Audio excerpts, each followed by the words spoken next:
Not during my lesson, okay? After I finish teaching for 15 minutes, when I give you the 15-minute break, then you do it, okay?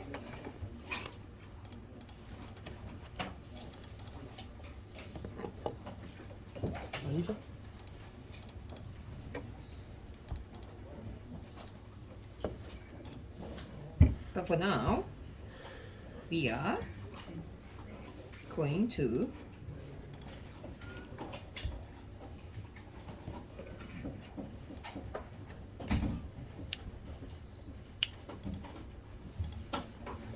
look at the next part of the lesson here, yeah? Okay? So last week we stopped here, yeah? Okay? This week is might be relatively short, yeah? Okay, the part-time class I actually ended 15 minutes earlier. Okay, so because again I want to be in line with the Monday group, yeah? Okay, so depends on how we go, okay? You might be able to go back earlier, okay? In which case you should spend that 15 minutes doing the NTU Learn survey, yeah? That's very good, yeah? Okay, so now we introduced S parameter last week, yeah? Or the week before, yeah? Okay, and we say that the S parameter indicates the movement of electromagnetic wave, yeah? Okay, so over here you can see we have any device, yeah? So we're going to go through a brief introduction of what S parameters are, okay? Now S parameters are very often and very commonly found when you look at any device or any product that deals with wireless communication, okay? And it gives you an indication, a sense of what goes in and what comes out, okay? So say for example, okay, you are given this matrix here, yeah? This matrix basically tells you what this device is going to do, okay? By looking at this matrix itself, you can figure out what the device is for or what's the function of this device, yeah? Now, if it's a 3-port network, then you have a 3x3 matrix. If it's a 4-port network, you have 4x4. If it's a 2-port network, you just get 2x2. Okay? Now, and each one of these parameters, yeah, are given over here. This is S11, S12, S13, and so on and so forth. Yeah, you can see how it goes. Yeah. Now, and also, if you know that, what are these values over here? Okay, if you know this matrix, which is what, yeah, a device would give you, yeah, they will give you this matrix, okay, then you can determine what input you want to put in. When you put in these input, what is the corresponding output? Yeah, you just do a matrix multiplication and that's it. Yeah, you can find out the output, okay. That's why people refer to S parameter. Yeah. Now the very first S parameter, the very simple S parameter that we have here is S11. Okay, S11 gives you the, what do you think? Thank you very much. The reflection coefficient, he says. Yeah, okay. Why is that so? Okay, you see this S11 is equal to B1 over A1. Yeah, you can see B is the wave coming out of the device. Yeah, B1 is the wave coming out of port 1, B2 is the wave coming out of port 2, and B3 is the wave going out of port 3. Okay, and then A is always the wave going into the port. Yeah, so A1 goes into port 1, A2 goes into port 2, and A3 goes into port 3. Okay, and when we have S11, it means what comes out from port 1 compared, yeah, as a ratio of what goes into port 1. Okay, so it's B1 over A1. Yeah, so it's what's reflected back when I put in an input into port 1. Yeah, okay, and therefore this gives us, as he says, the reflection coefficient. Okay, so S22 will be the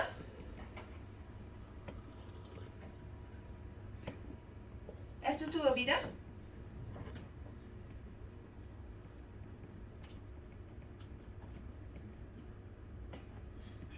S11 is the reflection coefficient at port 1, right? S22 will be the reflection coefficient into reflection coefficient at port 2, and S33 will be the reflection coefficient at port 3. Yeah, okay. Now, so very often when we say that a device is impedance matched, okay, meaning the impedance on both sides are the same, right? Okay, your reflection coefficient for any device is equal to ZL minus Z or naught over ZL plus Z naught, right? So if the impedance in the load and the source is the same, what do you get? The reflection is equal to 0, 1. Thank you very much. Yeah. So for a matched load, okay, the reflection coefficient is always equal to 0. Yeah. Okay. So when when they tell you if this device is impedance match, okay, it means this diagonal row will automatically become 0. Yeah, okay. So each port impedance match. That means I make sure that the impedance on whatever device is connected to it and the impedance of this device is the same. Then there will be no reflection, and the diagonal of this matrix will be equal to 0. Yeah, which you will see later on. Most of the case, that's what they give you. Yeah, they imagine that if you use this device, you're going to make sure that whatever you connect to it has the same impedance. Yeah, if not, you will have a matching network to make sure that it has the same impedance. Yeah, so that nothing gets reflected back from those ports. Yeah, or you can use isolator as well. Yeah, which I will show you in a very short while as well. Okay, so then we look at this parameter here, S21. Okay, if this is an amplifier, what would S21 be?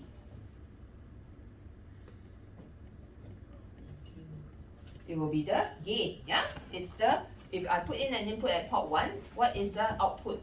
Yeah, the output over the input will be your gain. Yeah, so S21 is the gain, okay, and S12 is generally also the gain. Yeah, usually this matrix is symmetrical. Usually, not all the time, but usually later on you will see. Yeah, okay, but basically what you see is that this first number tells you the output port. This second number tells you the input port. Okay, that's why you have B1 over A2, B2 over A1. Yeah, so it says what's the output at port 1 when I put in an input at port 2. This one says what's the output at port 2 when I put in an input at port 1. Okay with that? Yeah, so the subscript at the bottom here, the first one tells you the output, the second one tells you the input. Yeah, I put in something at input port 1, what's the output here at port 2? I put in something at port 2, what's the output at port 1? Okay? Yeah? Now, and in this particular equation here, yeah, whatever you see on this page here, we see that it is something with a direction, yeah? So you can imagine A and B are sinusoidal wave, okay? Moving in the forward direction is A, and in the backward direction is B, yeah? Okay, so it has a direction, which indicates that over here, what we are discussing is either E field or H field. We're not talking about power. Yeah? Okay? So we're talking about the forward moving E field or the reflected E field as compared to the forward moving magnetic field compared to the magnetic field reflected. Okay? So it can be magnetic field or electric field, but we are talking about the field and not the power. Okay with that? Yeah? Now, because it's talking about the E field and not the power, when we turn it into dB, very naturally, we will use 20 log. Yeah, this we discussed last in the first week when we talked about this already. Yeah, okay. So because we are talking about the E field, we are always talking about 20 log. Yeah, okay. Now, if you look at this, yeah, this is an attenuator. Okay, so the first introduction to your S parameter here. Okay, again, the diagonal two. This is a two-port network. Okay, so you have 2 by 2 matrix for the S parameter, and we see that the diagonal is 0, meaning that the input port is matched and the output port is also matched. Therefore, there's no reflection from each port. Okay, so we have S11 and S22 to be 0 over here. Okay, and then what this tells me is that if I put in an input here, okay, I get a smaller wave outside. Correct now? Yeah, because I take the amplitude, divide by A, and then it comes out on the other side. Yeah, so I have a big sine wave going in. What comes out is a smaller sine wave, okay, divided by A. Yeah, so it's a smaller amplitude at the output. Okay, and therefore we call it an attenuator. Yeah, so looking at this, you can know that this is a function of an attenuator. Okay, now the next component that we have is a phase shifter. Now, again, looking at this parameter, yeah? Okay, again, input and output port match. Okay, 0, 0 over here. Now, this time what you see is that when you put in an input at port 1, at port 2, you will have the same sinusoidal wave, but this time with a phase shift, yeah? The amplitude doesn't change, but the phase is shifted by 5 degrees. Okay, and same thing if you put in an input at port 2, it will come out at port 1 with a phase shift of phi. Okay, and therefore this matrix here tells you that it is a matrix for a phase shifter. Okay, and we explained the function of a phase shifter before already. Yeah. Now, here we have a 4-part network. Okay, again you see you have a 4x4 matrix. Diagonal items again is equal to 0 across here. Okay, and this time what we see is this. Yeah, if I put in an input of 1 into port 1, that means I put in 1, 0, 0, 0 here. Yeah, that means I don't put in anything at other ports, I only put in an input at port 1. Then what's going to come out is that we will see that alpha is going to go into the true port, beta is going to go into the coupled port, and nothing is going to come out at the isolation port. Okay, so if I put in an input at the input port here, alpha goes here, beta goes here, and nothing goes here. Okay, so this is a directional coupler. Okay, I split whatever is coming in. Let's say 0.2 comes here, 0.8 goes here, for example. Okay, so I will be able to split the power, yeah, into the true port and the coupled port at a ratio of alpha and beta. Okay, now because this is an E field, okay, so I say that conservation of power, alpha squared plus beta squared must be equals to 1. Okay, meaning whatever power I put into port, the input port has to either come out at the true port or the coupled port. Okay, and isolation port itself tells you I shouldn't have anything going to it. Yeah, that's why it's an isolation port. Nothing goes to it. Okay, that's why there's 0 over here. Okay, now if I use port 2, this is port 2, yeah, as an input port, that means I put 0, 1, 0, 0 here. Then my output will be alpha will go to port 1. Nothing will come here because this becomes my isolation port.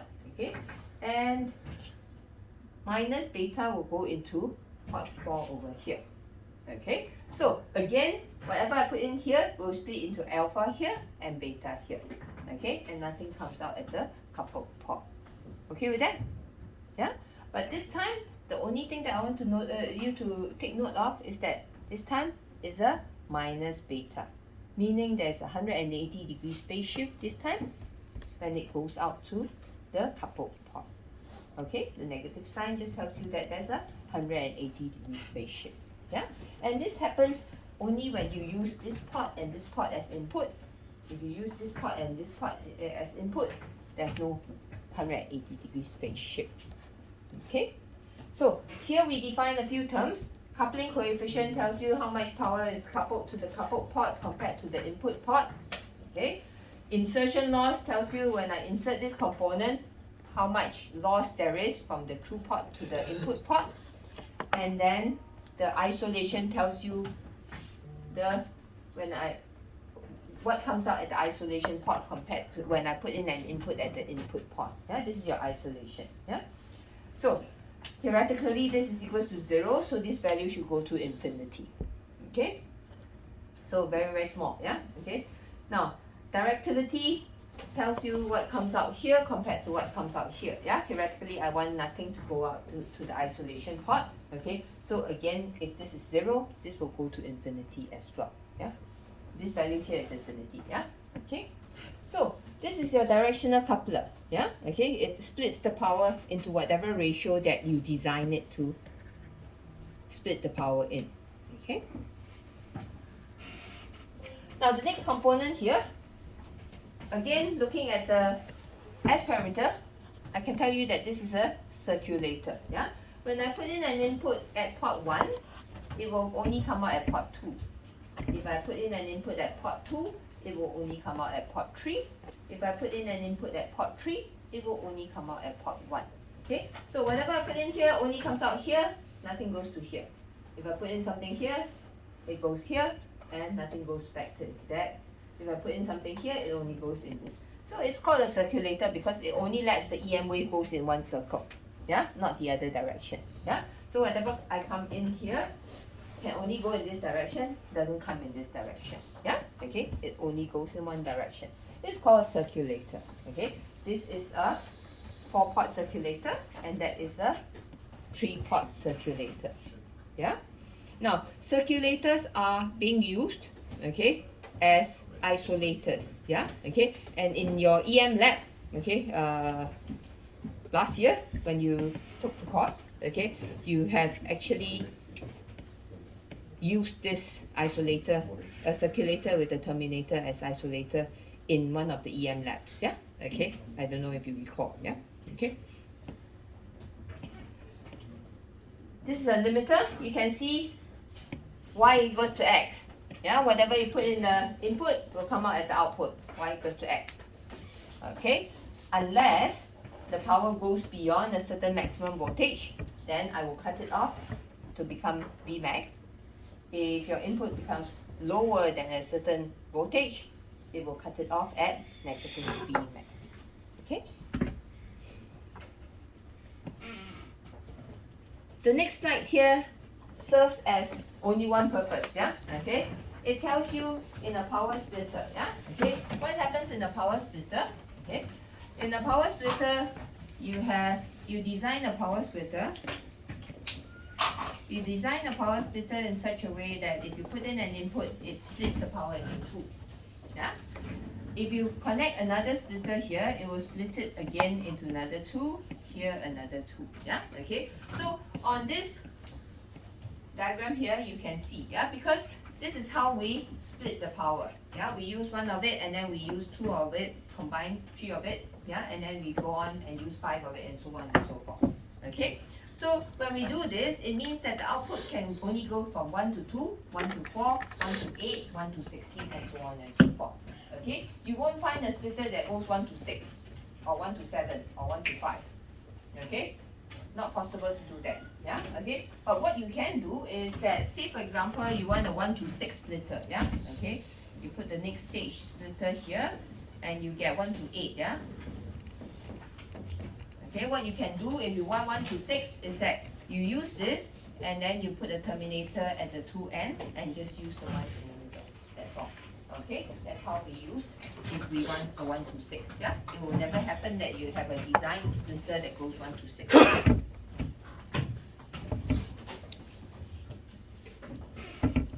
This is your isolator. Okay, this matrix is wrong. Huh? Okay, so if I put in an input at 1, okay, at port 1, yeah, it should come out at port 2, yeah, okay, and if I put in an input at port 2, nothing should come out, yeah, because it goes in only one direction, okay, so this should be 0, 0, 0, and the 1 should be over here, okay, can you please change that on your slide, yeah, okay. So, the isolator, yeah, if you put in an input here, it should only go here, okay? Now, this is very useful in all electromagnetic problems, okay, because it only allows EM waves to travel in one direction. Whatever is reflected shouldn't affect my circuit in front, okay? So an isolator is used mainly to isolate the input from the output, okay? So when I have an input coming in here, it will go to port 2. Now, if it's not well matched, there will be a reflection, okay? The reflected wave will come in here, it will go to only port 3, yeah? When it goes to port 3, it's connected to a terminator, and therefore it gets terminated, and nothing go back to port 1, okay? And this is how we build an isolation using a circulator combined with a terminator, okay? Now the next one is on an analog to digital converter and digital to analog converter, yeah? Okay, this is not part of the EM part, so I'm not going to go through it, yeah? But you know the function of it, yeah? It converts an analog wave to a digital wave and also a digital wave back to an analog wave, yeah? Now, in the first week, we talked a lot about the antennas already, yeah? Okay, the main thing on this slide, again, is the two function of an antennas, okay? Which you will need to, yeah, write it out at some point, okay? So, the function of an antenna, two things, one as a spatial coupler and one as a spatial filter, okay? So, these are the two functions of an antenna, okay? This is also the area that I did my PhD on, okay, so it is an area that I'm quite passionate about, yeah, okay. But yeah, you see if you are keen on it, okay, we can discuss more about it. Yeah, but it's another field of study that can be a lecture by itself. Yeah, in fact, I think in the master's course there is a lecture on antenna design. Yeah, okay, taught by Shen Zhongxiang, I think. Yeah. Now there are two types of things. Two types of antenna. Why you have something against Shen Zhongxiang? No, we love him. He's a good friend of mine. He's our favorite prof. Yeah, really. That's good. Really? Are you being sarcastic or? No, I mean serious. Oh, okay. He's a very nice guy. Yeah. So he's an expert in antenna design. Yeah. Okay. So there are two types of antennas. Okay, omnidirectional antenna and directional antenna. Okay, omnidirectional antenna means a piece of antenna like that. Okay. Yeah, and it radiates in all directions around it. Okay, so these are your Wi-Fi router antennas, for example. Your mobile phone antennas is also, yeah, in all directions it radiates. Yeah. Okay. Directional antennas are something that are like that. Okay, at base stations you will get directional antennas pointing in a certain direction. Okay, so that you service only one direction. Okay, so the main power is directed in the main beam here.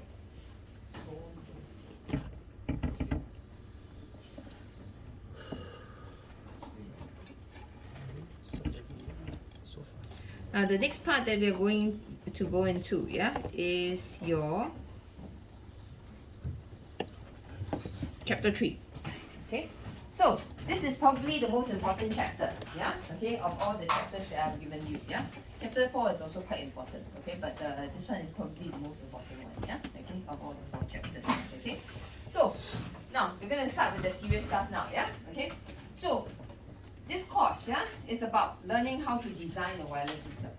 Okay, now what are the important parameters when you design a wireless system? It's listed over here.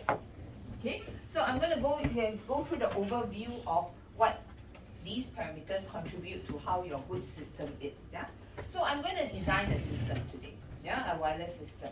Okay, later on when you do your assignment, you will see. Yeah, we're going to design this wireless system. Okay, now when I design a wireless system, I have to take care of these 3 parameters. Then I will get a very good system. Okay, why do I say that? Yeah, let's start off with taking an antenna. Yeah, and measuring the electromagnetic field in this room. If let's say I measure at a frequency band that nobody is transmitting at, okay, then what I will get is noise floor.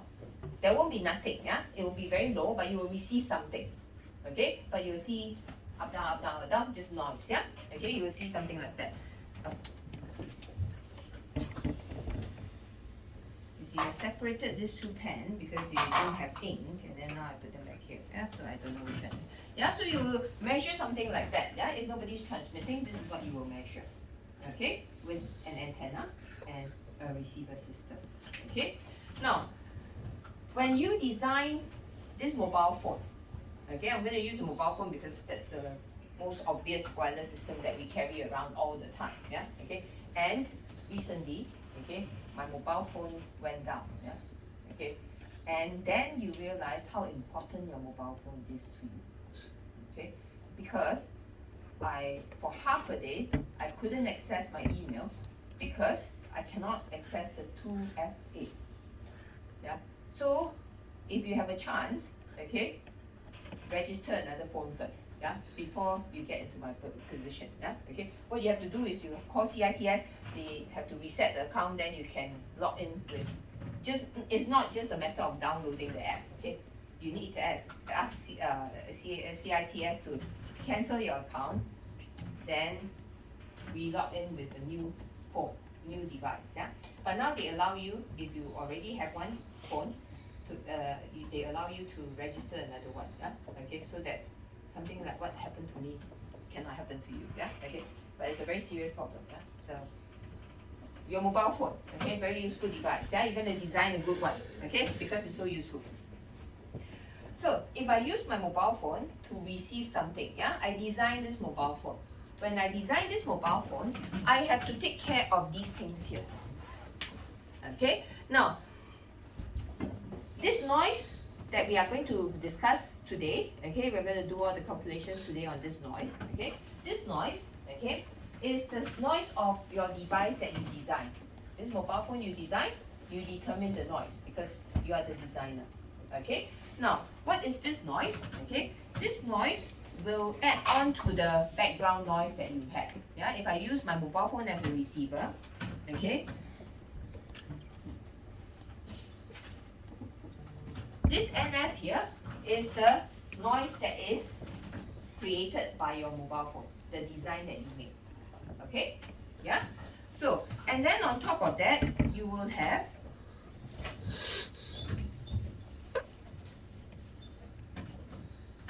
a minimum signal to noise ratio. Okay, why do we say that? Okay, for any system, your signal must be slightly higher than the noise. Yeah? If it's not high enough from the noise, you cannot receive that signal. Okay? And this we call the minimum signal to noise ratio. Okay?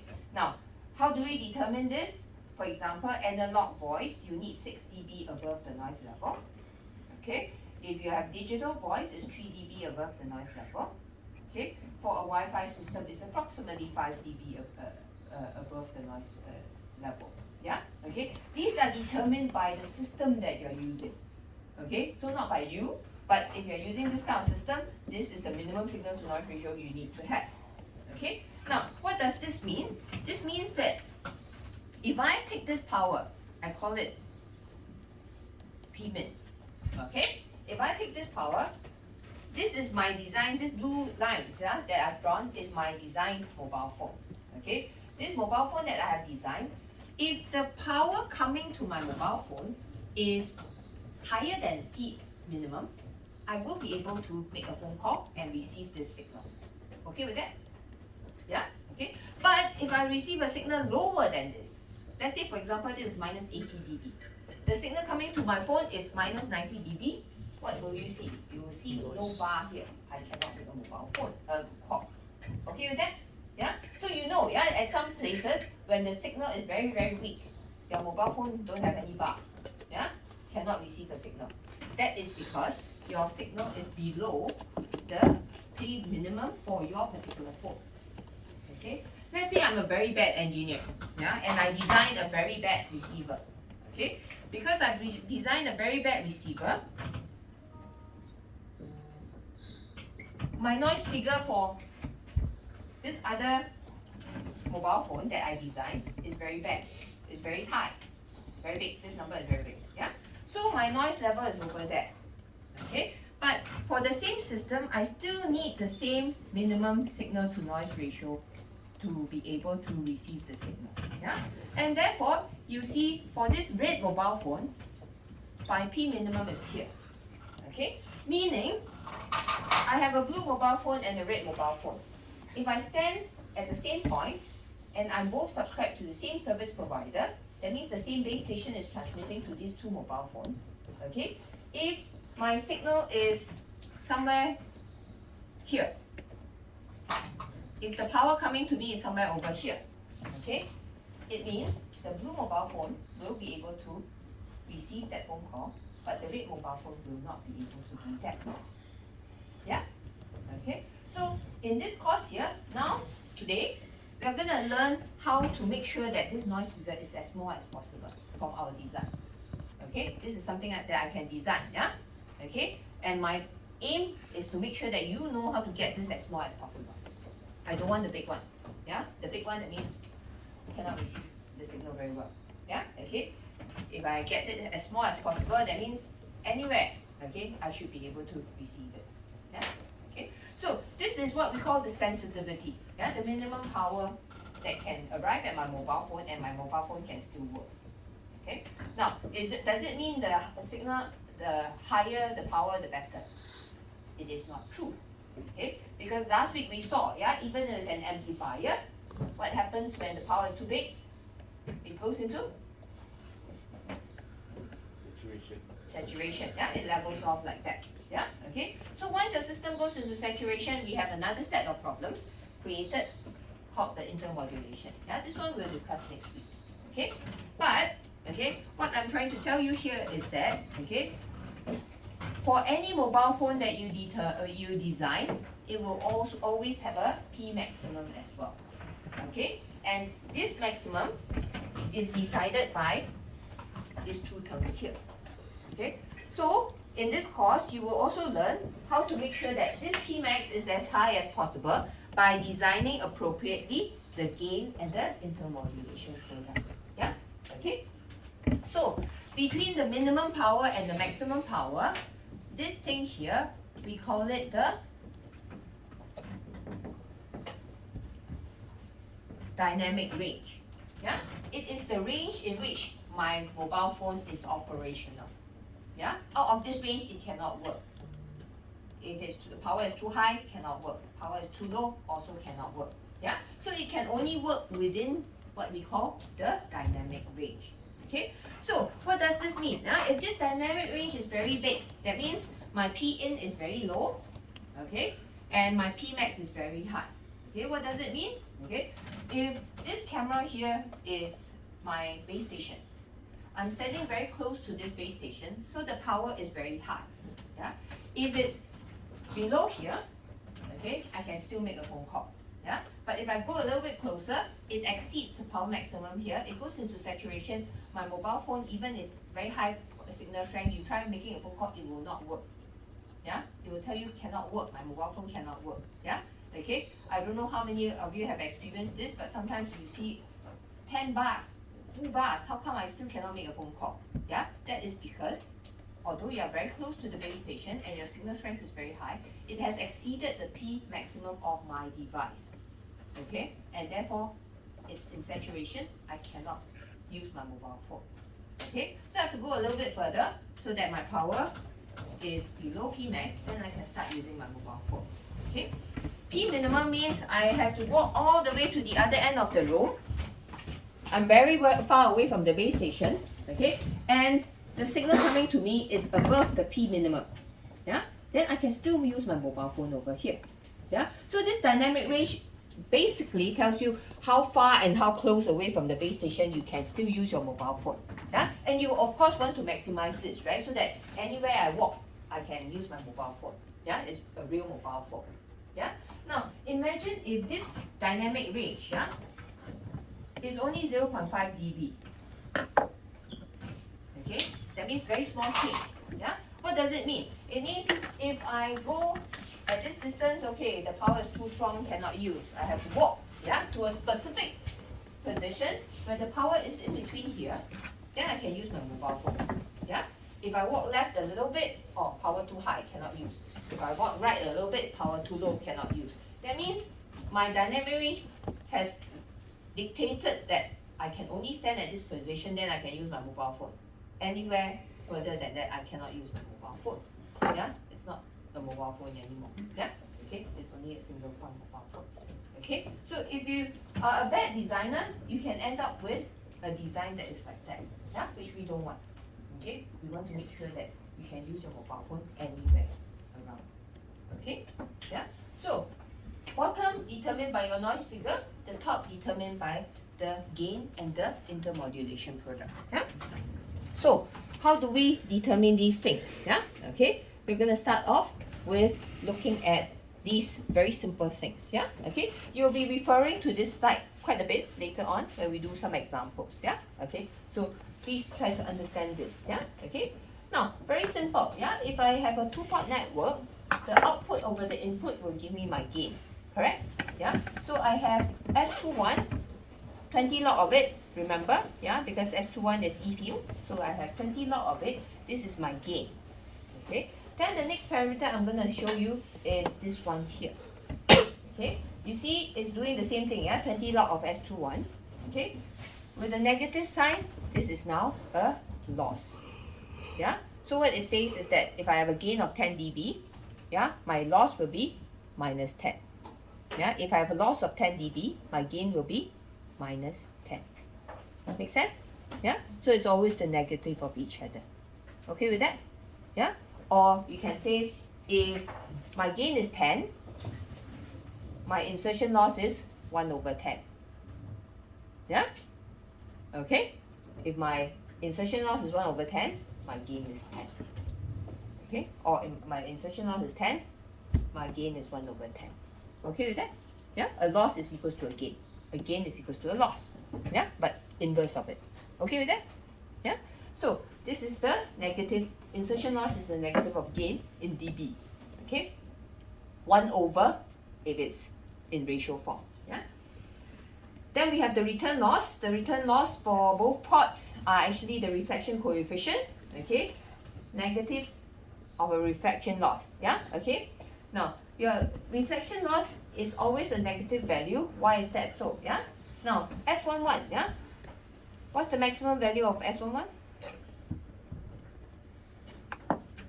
Reflection coefficient. Thank you very much. The maximum value is 1, yeah? Okay, what's the minimum value? 0. 0, yeah? Okay, so when I do 20 log of a number that is between 0 and 1, what do I get? Thank you very much, a negative number, yeah? Okay, so your negative and negative here, your return loss is always a positive number if it's a loss, yeah? Okay, so that's why I want you to note here, this is a negative number over here, yeah? Okay, and so your return loss when it's positive is actually a negative value, yeah? Okay, and then the last one here just tells you the phase shift between the input port and output port, yeah? Okay, the phase shift is only important later on I will show you, yeah? Okay, in this example, the next example here, okay? Now,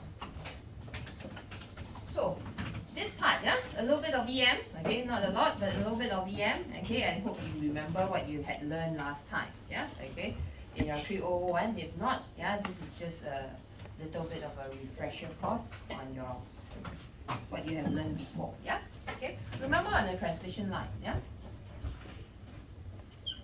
okay, on the transmission line, okay, if you put an EM wave on it, yeah, then you have a sinusoidal wave going in the forward direction, correct now? Yeah?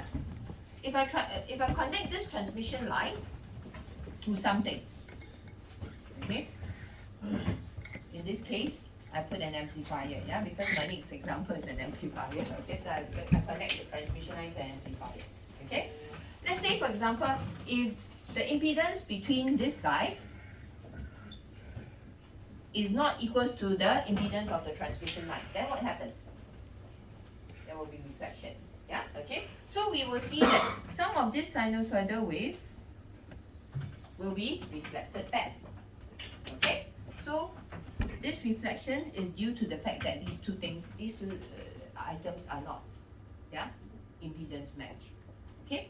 Now, when it comes back here, okay, this is again connected to another amplifier. When it comes back to this direction here, okay, if let's say this and this again is not matched, yeah, this is ZS, this is Z0, yeah, it's a different value, then we will have another reflection, right? Re-reflection, yeah? So this reflected wave is then going to be reflected and then go back again, yeah? So you can imagine then, after that when it hits here, it's going to be reflected back, yeah? So what you see from this sinusoidal wave is that every time it gets reflected back, the amplitude gets a little bit smaller, smaller and smaller, yeah? At some point, it's almost zero already, yeah? It's, too many times reflection will be almost no reflection anymore, yeah? Because the amplitude is so small, okay? So, when these reflected waves and re-reflected waves sum together, what do you get? Anybody remember? Standing wave. Thank you very much. You remember using this thing called the voltage standing wave ratio, right? VSWR, yeah? Okay, so what you get is a standing wave, yeah? Okay, it's a summation of your forward moving waves and your reflected waves, okay? And it looks like that, okay? Where this end is a little bit sharp and this end is a little bit broader, yeah? Okay, and the wavelength is the same as the wavelength on top, yeah? Okay, so this will be what we call a standing wave, yeah? Okay, as stated over there, okay? Now, this standing wave, okay, is going to affect the overall gain of your system, okay? Now, why do I say that, yeah? Okay, say for example, this is a 20 dB amplifier, and this is also a 20 dB amplifier, yeah? Okay, two 20 dB amplifiers put together, if there's no loss over here, yeah, what is the overall gain?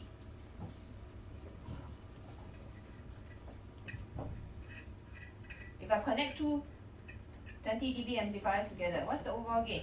40 dB. Thank you very much. Yeah?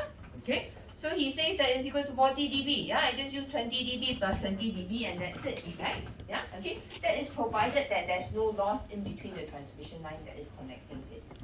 Okay.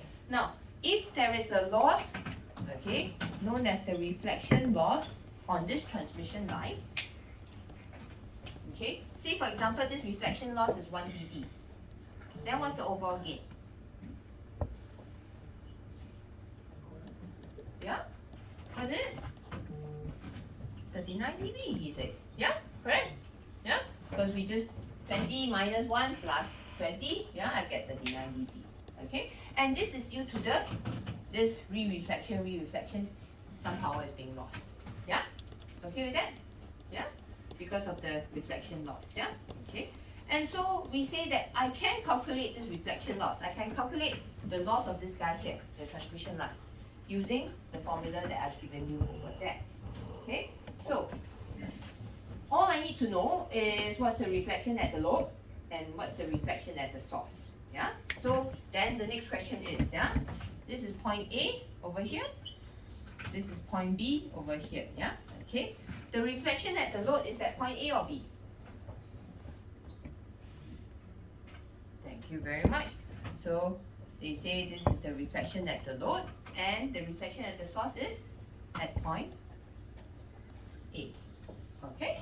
Yeah? Why? Because this is the transmission line, yeah? Where's the EM wave coming from? It's coming from this amplifier. This is the source. Yeah? Okay? Where is this EM wave going to? It's going to the next amplifier. This is the load. Okay with that? Yeah? Okay. Good. Okay? So we have this, yeah? Okay? And therefore, we're going to use this formula. Okay? I'm going to copy this formula out in case you don't have your notes in front of you. Okay? The reflection loss is equal to 1 minus the reflection coefficient at the load squared over 1 minus reflection coefficient at the source and reflection coefficient at the load squared. Yeah? Okay? And this equation actually makes sense, yeah? Because the amount of loss on this transmission line depends on how much is being reflected on each side. Yeah? Okay? So it makes perfect sense. Yeah? Okay? Now, we're going to work on the first example over here. Yeah? Okay? Where we have two amplifiers, we connect them together. Okay? The first amplifier has a gain of 20 dB. It says that it's input match. And then you see a question mark over there. What should I fill in there? Yeah, sorry? Yeah, what is S11? It says it's input match. 0. Very good. S11 is equal to 0. And in dB will be?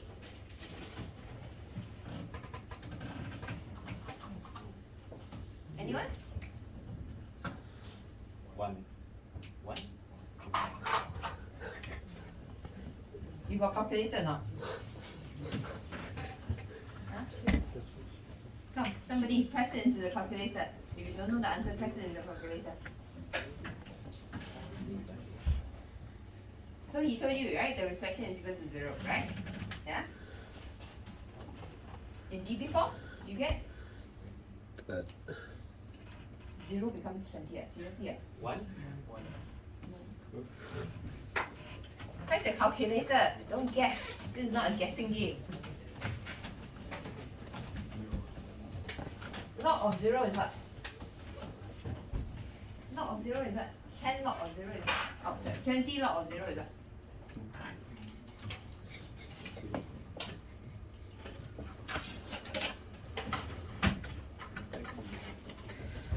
How many of you using calculator now? Seriously, come. Give me an answer. Thank you very much. Yeah? Okay. Infinity. Okay? Yeah? Not a number. Yeah? Okay. Your calculator probably tell you. Yeah? Okay? So then it says that the output return loss is 20 dB. Yeah? So you can see the output return loss here. Okay? The return loss here is 20 dB. Yeah? Okay? Now, then for amplifier 2, the gain is again 20 dB. The input return loss is 20 dB over here. And the output return loss is 10 dB. Yeah, okay, it's given to you. Okay. Now, then what are you supposed to do here? Yeah, according to this here, it says you assume that all the phase of the above quantities, that means the phase here, phase there, okay, is all 0. Okay, no change in phase. Yeah. What is the gain of the overall cascade? Okay, so we know that if there's no return loss here, the overall gain is 40 dB, right? We worked that out just now already. Yeah, okay. Now there's a reflection loss over here. Okay, so very simple assignment now. Okay, you need to use this return loss equation, calculate the return loss over here. Okay, now these values, are they in dB? Cannot be, right? Yeah, okay. So let's try and find out what the reflection loss is. Yeah.